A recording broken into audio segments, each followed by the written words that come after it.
I don't, you can skip it. If you don't already have it, you can just go ahead and skip it, sis. Uncle is so freaking hilarious. What the heck is wrong with you? What does this say, girl? I can't even read my writing. Hi everyone, welcome back to my channel. Today I am finally doing my October reading wrap-up review situation. I have read more books this month than I have ever read in my entire life.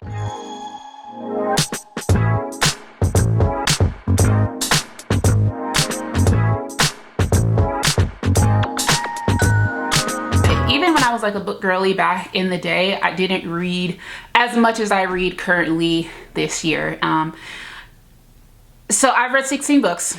Never read this much before in my life. But this was a bang book reading month. Like, most of these were bangers, straight bangers, like all the way through. And then even a part of me is like, so the first 4 books that I read this month were all 5 stars. You get a 5 star, you get a 5 star, you get a 5 star. But honestly, like, this month was probably the best reading month I have ever had. The most reading I've ever done. Like, October did me good. It was my birthday month. Like, that's why right there. But anyways, I'm doing this video in the style of 3 words or phrases for each book that I read. I'm gonna try to keep it as succinct as possible because, like I said, I read 16 books. I don't want to be here 160 minutes. So let's just go ahead and get right into it. But first, if you are new here and you're liking what you see so far, you like this style of video, please give the video a thumbs up and consider subscribing for moving on. Okay, now let's get going. All right, so first up, I have a book that I read on Kindle Unlimited. Yeah, I didn't pay for this. It's Kindle Unlimited. It came across like my Goodreads, like someone had just read it or they added it to like their want to read list and they made like a little blurby. And I was like, I don't know, this is kind of out of my comfort zone, but what the heck? Like, I'm in a reading mood. I'm in a reading, like, heavily loving my reading journey right now. So let's just give it a try. It's called Trick My Treats. Deadass. It's called Trick My Treats. Oh, and then after, like, the subtitle is Happy Kana Days, and it has like a jack-o'-lantern. I'll put it on the screen. And I was like, obviously it's October, it's spooky season, like it is a romance, but let me just give you the 3 words. I'm up here talking about the book. See, I do this every time. Every time. All right, so the 3 words or phrases I have are spice in capital letters, okay, taboo, taboo, and unhinged. All right, so I didn't even rate this. This has no star rating. I didn't rate it. I've never read a book since getting back into reading and like didn't rate it. I can't do it. I'm not gonna do it. But it's spice. Okay, there is like a crumb of plot, and the crumb of plot is interesting, but this ain't for everybody. I don't know if it's for me, to be fair, but I don't want to talk too much on that because I didn't even rate it. So we're moving on. Next, I have read My Sister, the Serial Killer by Oyinkan and Braithwaite. It took everything in me to track this book down, and I gave it a 2.5. The 3 words I have for this are title and synopsis. This entire book is explained by the title and the synopsis on the back. Nothing that I read in this, granted it's short, but nothing that I read in this book told me anything beyond what was on the front and the back. Like, it just is an interesting premise. Like, oh, what, your sister's a serial killer? Like, what the heck? Like, tell me more. There was no more to tell. Yeah, you could skip that one. You can skip it. If you don't already have it, you can just go ahead and skip it, sis. All right, the next book that I have is The School for Good Mothers. So this book is what it didn't win, for real. I cheated. I cheated so bad. This book is the one that won my bookshelf scavenger hunt. If you haven't seen that video, go watch it. It's so funny how I ended up picking this one. But the 3 words I have for this were WTF, intrusive, and unsettling. So I rated this one 3 stars. I thought that and it does, to be fair. So the reason why I picked this book, like to purchase, was because the premise, as I understood it, was there's a mom she has a kid. Something happens to the kid, that's an accident, and the mom ends up like having to go to a reform school for good mothers, and you know, the government has now taken control of your parenting skills, and now they're going to hammer out mommy robots. And that is more or less what happened, but there's obviously way more to the story than that. And the reason why, like, what happened to her kid, what happened to her kid and like how she played a role in what happened to her kid is like, that's where the WTF came from, because are you kidding me right now? And then what else I say, intrusive, the way that the government has just inserted themselves into her life and her mothering skills, and like controlling everything that she does as a mom or not as a mom, or like just going through her life with a fine-tooth comb is very unsettling, which is the other word. And I was just, it's very uncomfortable. I even said in my review, like, once she like gets to the school for good mothers and we kind of start seeing like the reform process, there are 9 steps.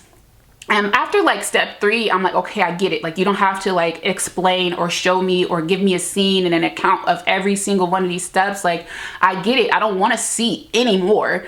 But we do, and it's tough to read. And I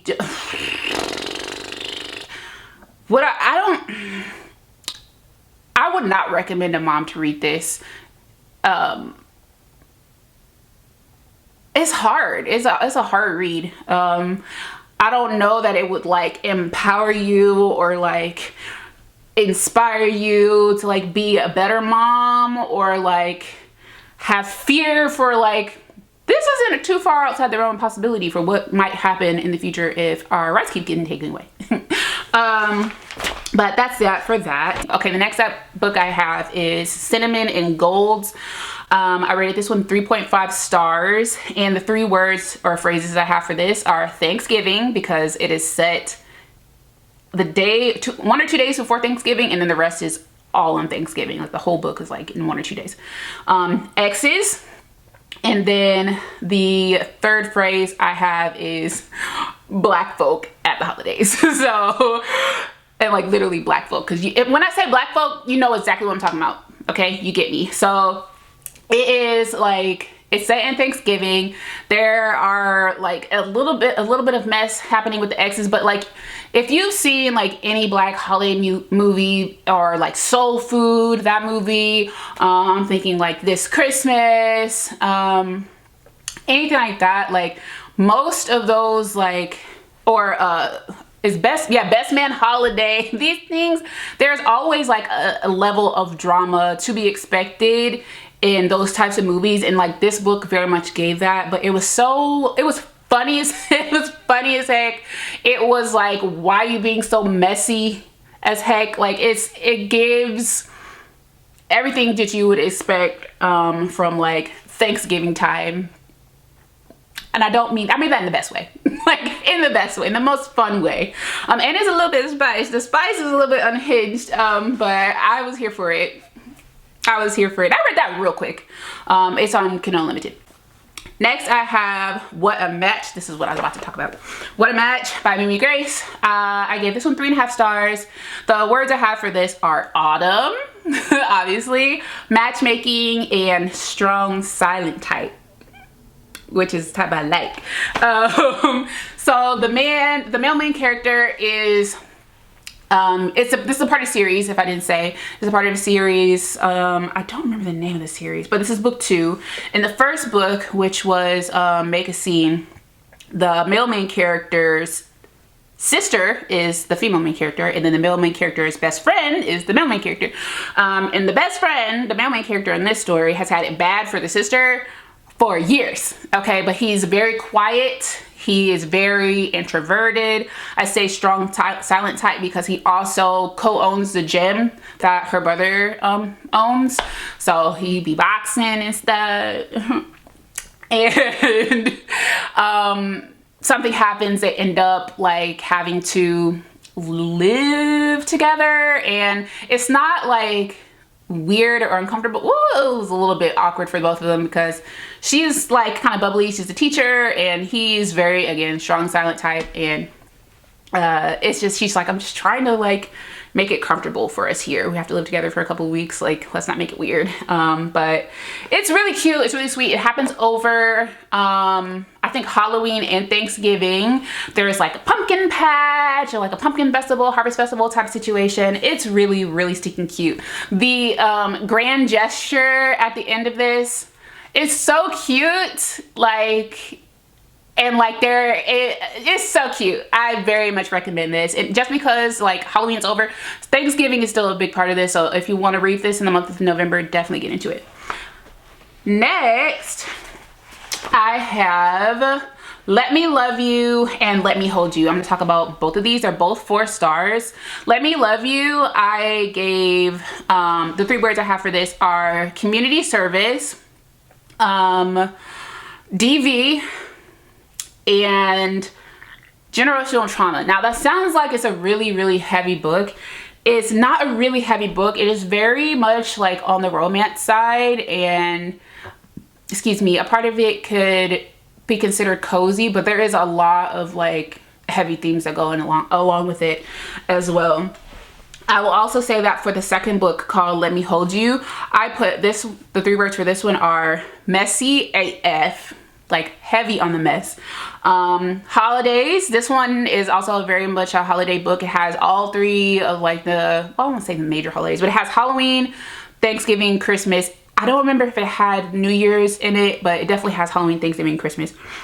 Again, much like the Cinnamon Golds, like these people have huge families. They're brothers. For book 1 and book 2, they're both brothers. Their family is huge, and they're very close and tight. Their uncle is so freaking hilarious. Every time he has this Bluetooth, like a Bluetooth earpiece, you remember those? And anytime he answers it, he's like obnoxiously loud because of course he is. And then he answered it, he goes, what's there now? Or like, what's up there now? No, that's what it is. He's like, what's up there now? And like, I don't think I listened to this in audio, but like I just hear his accent because like sometimes they write the dialect out like phonetically, and it's so like spot freaking on. But anyways, and I think I also put that on here, family, if not. No, I didn't. I said holidays, messy AF, and then down for each other. The main male character and female main character in this book are so down for each other. I won't say they had like a insta love situation, but it didn't feel particularly like organic and natural, and like it was hard for me to buy into for maybe like the first third of it. I was like, what is even happening? How do you like it? I don't know. It was tough for me to buy into like the romance part of it, but there was like one part that happens at Thanksgiving, and I was like, oh, okay, she don't play about him. She don't play about him. And he don't play about her. And I love that. I love that very, very much. The series, there's a 3rd book for that series, and I totally forgot. I totally forgot there's a book 3, and I definitely plan on reading that. Next I have The Silent Waters by Brittainy Cherry. You guys know I adore Brittainy Cherry's books. This is book 3 in the Element series. I rated this one 4 stars. The words I have for this are childhood trauma, family, and music. So with the family aspect, I put like step family, like biological family, as well as found family. Like all that family aspect in this book is so thick and so I would say it's strong, like all around, but there's also like deep conflict within the family, and we kind of see it like fall apart and come together and fall apart and come together. Like it is so, it's heart, I won't say wrenching, but I felt this very, very much what happened in this book. The childhood trauma, she don't be doing trigger warnings, and I feel like she needs to. I feel like she very much needs to, because I'm not one who typically like needs a trigger warning. Now that like I've read quite a few books that have heavy themes, I'm like, I can handle whatever, you know what I mean? And I'll just like, I'll read it. But getting to a particular scene, I was like, I can't read them. My eyes are literally like ding, ding, ding, like zipping over it as fast as possible because it is so freaking uncomfortable. And also there are like flashbacks in this of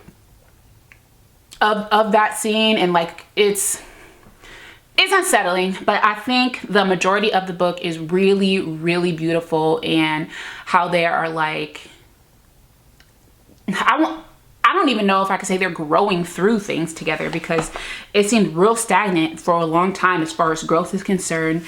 But it is a really like painfully beautiful book. Next I have, hold on. Yep, Blood at the Root by Ladarrion Williams. You guys know this was a highly anticipated read for me for this month. I consider this my birthday book. I read it way before my birthday, but I needed to get it read. I needed to get it read in October, and I did. So I rated it 4 stars. The 3 words or phrases I have for this are magic, family, true and found, and don't trust anyone. Don't trust anyone in this freaking book. So the way that it was described to me, or the way I understood this book to be, was like Black Harry Potter. I wouldn't say as much Black Harry Potter as it is similar to dang, what's the book called? Legendborn. I would say maybe like those mixed together. Legendborn / Harry Potter, but just like Chrome of Harry Potter, because it is a magical school that he goes to. So that's literally it. It's a black kid going to magical school. That's his Harry Potter. There are no houses. I think there are like fraternities and sororities in this, but none of the people in here are in the fraternities or sororities. So like we really don't learn a lot about them. But anywho, this book was very much a journey. It was a simpler magic system. It is based in like mythology.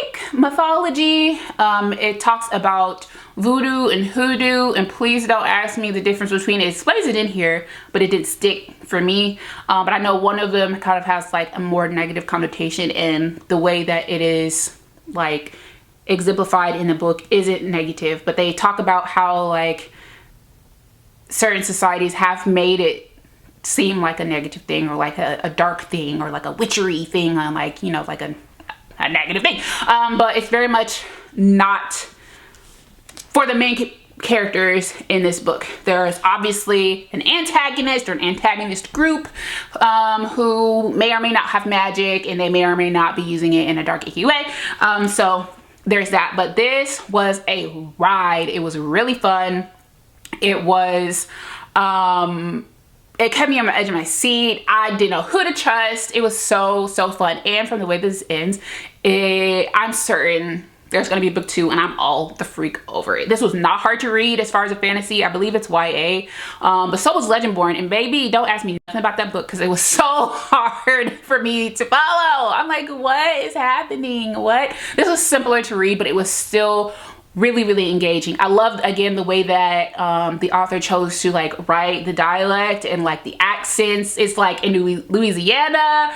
Like, it's so freaking cool. I adored every minute of that. Then I have Hood Feminism. I read this and I rated it 4 stars. The 3 words I have for this are call to action. There are so many feminist, hood feminist specifically, themes in this book. Some that have crossed my mind, and some I acknowledge or I realize, but I didn't put 2 and 2 together as it being a feminist issue. There are chapter titles in this, and I'm just going to call out a few. Solidarity is still for white women. That's like the first chapter. Hunger, how to write about black women, pretty for a ... The hood doesn't hate smart people, race, poverty, and politics. Now, when I read this, I didn't read it because election season was coming up. I didn't read it because, oh, like I am trying to line up with like the current times. It it was on my spirit. And I feel like for me, like I'm a very spiritual person, and I felt like this was something that was placed on my spirit to read because it was the election season, and it was something that I needed to have on the forefront of my mind and like remind me of my values and why, and empower me to make change and do more. So, or learn more. So as far as call to action, do more, or at least learn more, or you know, put yourselves in spaces with people who, like, that's like a hand wash type situation. Like, you're learning from them, they're learning from you, you're doing for them, they're doing for you, and have it be organic, have it be genuine, have it be meaningful, have it be purposeful, intentional. There's so much in this book. I definitely recommend. Next, I have everyone's favorite. Comment down below if you read this. Demon's Dream. Okay, at the time that I read it, I did not have the physical copy, but I loved it so much. I think this is my first book trophy. This is my second book trophy. I bought another one earlier, but I don't buy a lot of book trophies. I guess is my point. I read this on KU in probably under 24 hours. It didn't feel like it was this long. I didn't care that it was this long. I'm mad that there's not a book 2. Let me tell you the 3 words. Chokehold. Literally and figuratively. Okay, we'll get into that in a minute. What does this say, girl? I can't even read my writing. Oh, touch her and you die. Okay, and I mean that very much so. And then forgiveness. So definitely chokehold. Had me in a chokehold. I didn't want to be nothing else besides this book for at least a week. Okay, I was tied the heck up in this book. Also, literally, there is just violence in this book, which leads me to the second phrase, touch her and you die. And they mean that. They mean that in this book. I think all the male main characters in this are bananas. Okay, disturbingly, like, this is dark romance, urban dark romance, urban dark. It's not the same as, like, I can't even tell you that I've read a lot of dark romance books, but it's not like, I don't know, it just gives me a different feeling. It gives me a different feeling, but I will say there are some, the reason why it's a 4.5 and not a 5 is because some of it I was like, okay, you need to stop messing with him. Like, he's too crazy. That's crazy. You ain't gotta do all that. But I don't know. It's so good. And it's heavy, me holding it up. So I'm gonna put it down. You already know how I feel about it. I ain't gonna draw on too much, but I adored this book. Yes, please. All right, now we're getting into the 5/6-star reads. I didn't even tell you that I have some 6-star reads. Well, I have one 6-star book, and I can't tell you the last time I had a book that was over 5 stars was Fast. Y'all know I never shut up about Fast, so just get ready for me to talk about the last book of this video for the rest of my life. Okay, so again, with 5 stars. Now, next I have another series. It's only 2 in this, and I'm wrecked because I feel like there should be more, because there's like 4 or 5 brothers, and you only wrote about 2. Where are the rest of them? Where is the rest? So the first book in the series is Frisco, Welcome to the Woods, and the second book is Foxx, Welcome to the Woods. So Frisco, 3 words I have for this are politics, and then I put like hood politics because it's a little bit of both, like literal politics and then like some hood politics, and then betrayal and family. Lots of family themes. I'm learning that I do love books about family, and like in any way, like dysfunctional families, like really strong family ties, found families, like step families, adopted I love reading about families. Yes, and especially when it's like a series and like you're following, like you have this family member, now you're gonna follow this one and this one. Like, I love that so freaking much. Or like the Thanksgiving, you got the family around. Okay, anyways, yes, so Frisco,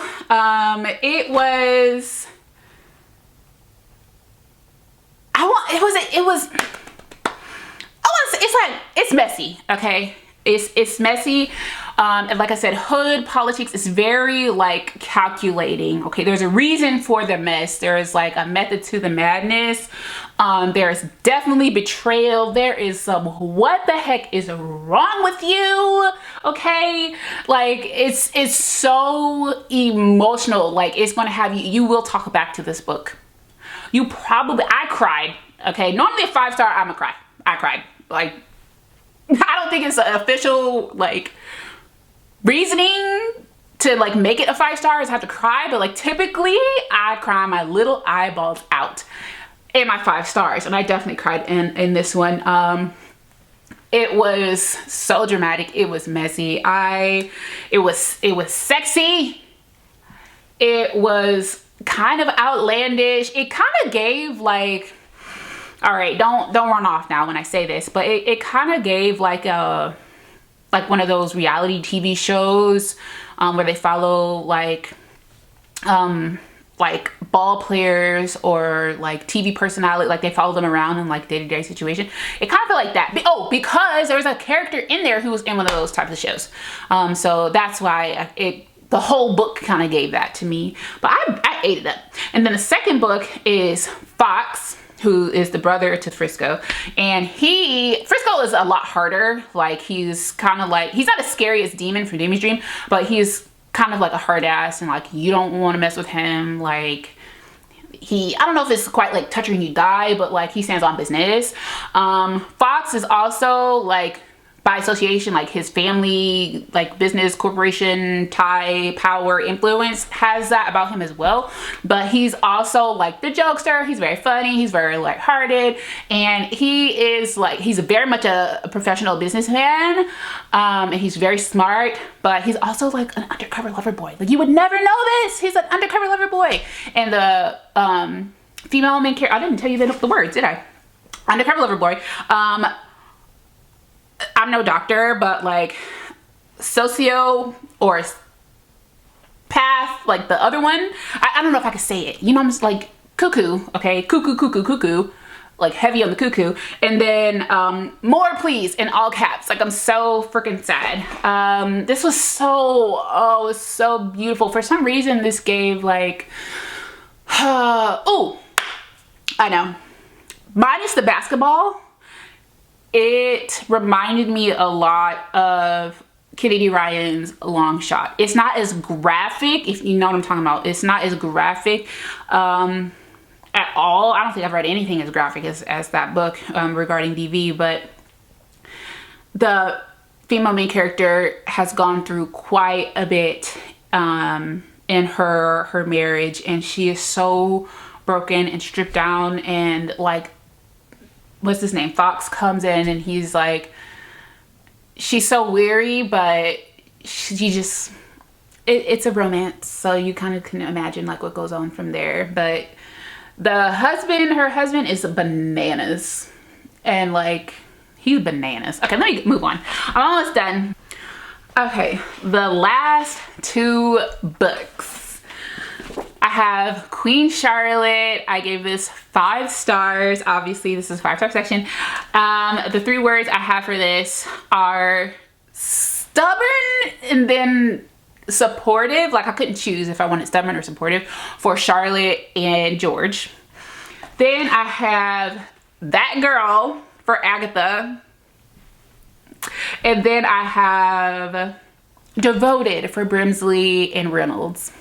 They're just, I love everyone from this book. I can't remember like ever loving so many characters, and like, and I don't think that like insufferable people are like throughout the book a whole well, no, they're not insufferable. They're obviously people you're not meant to like, but they weren't insufferable to me.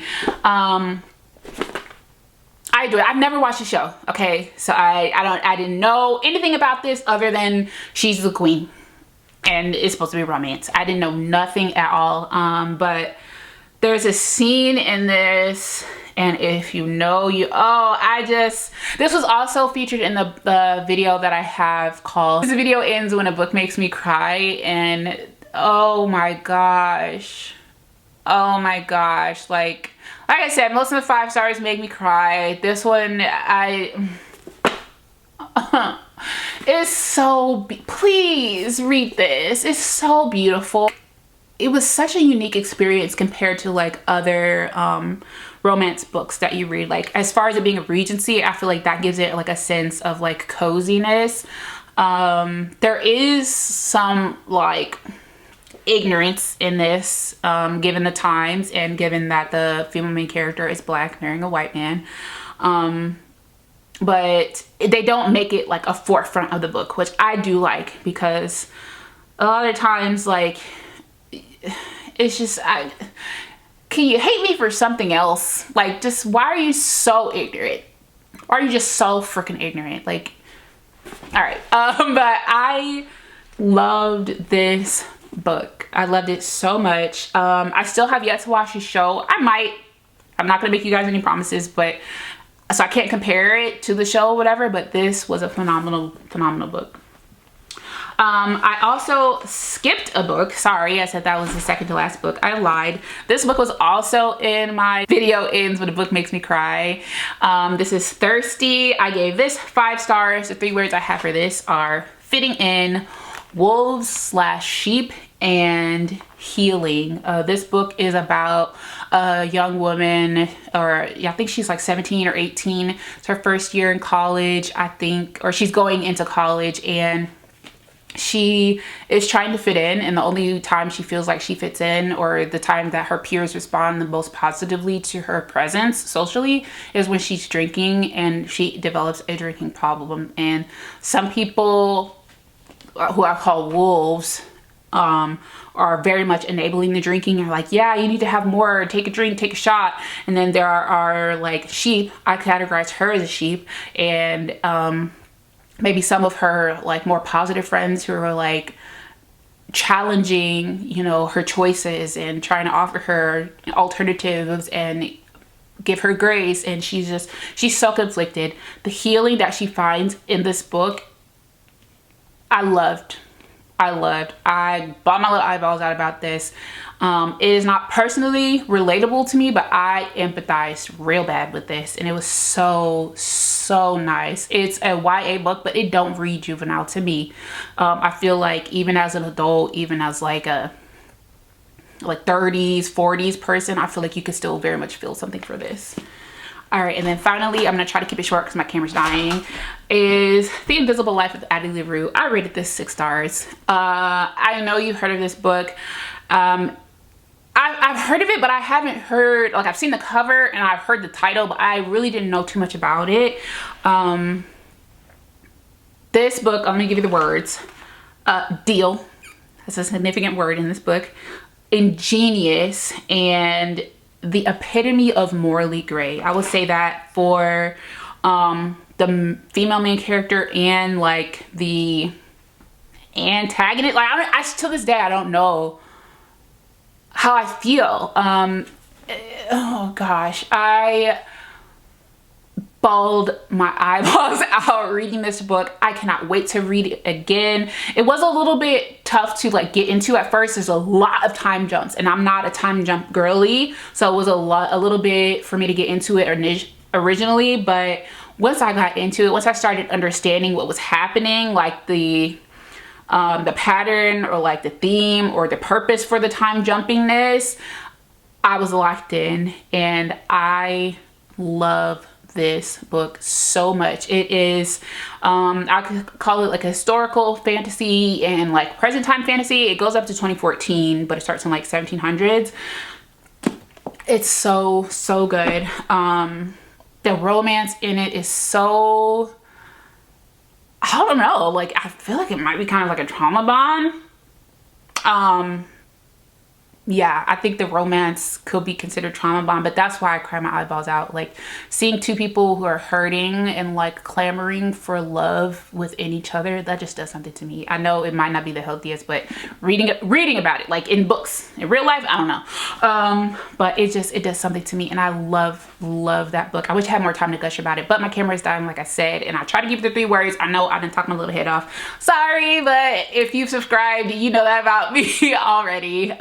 So thank you guys so much for sticking to the end of this video. If you liked it, please give it a thumbs up and consider subscribing. Other than that, I'll see you guys in my next video. Bye.